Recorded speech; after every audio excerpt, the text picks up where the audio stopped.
مرحبا بكم أخبار يومية، مصدركم لكل جديد. تابعونا.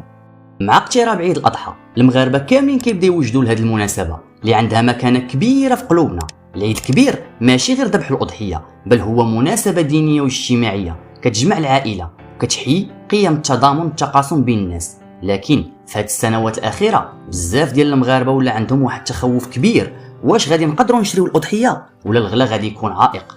المؤشرات الحالية كتبين أن أسعار المواشي مرشحة للارتفاع، وهذا الشيء راجع لعدة عوامل مرتبطة مع بعضياتها، من بينها ارتفاع تكاليف الأعلاف وتأثير سنوات الجفاف، إضافة إلى الضغط اللي كيعرفوا القطاع الفلاحي.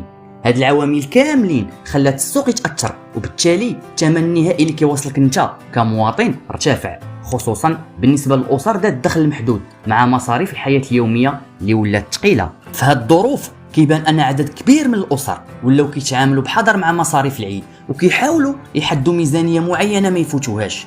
كاين اللي كيشوف ان العيد خاصو يبقى فرحه مهما كانت الظروف، كاين اللي كيفكر يشري اضحيه صغيره او يشارك مع العائله باش يخفف العبء، وكاين اللي كيدعو للتخفيف وماشي بالضروره الاضحيه الا ما كانش القدره.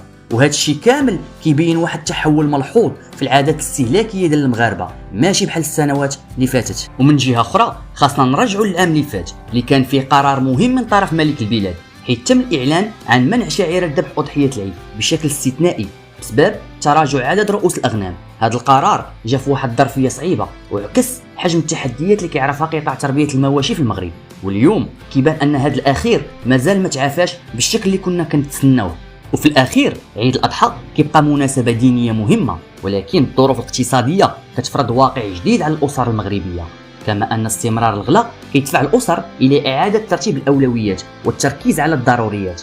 السؤال اللي كيبقى مطروح، واش غادي نشوفوا انفراج في الأثمنة ولا غادي يستمر الضغط على القدرة الشرائية؟ خليو آراءكم في التعاليق، النقاش راه مفتوح للجميع، وما تنسوش تابعونا على أخبار يومية.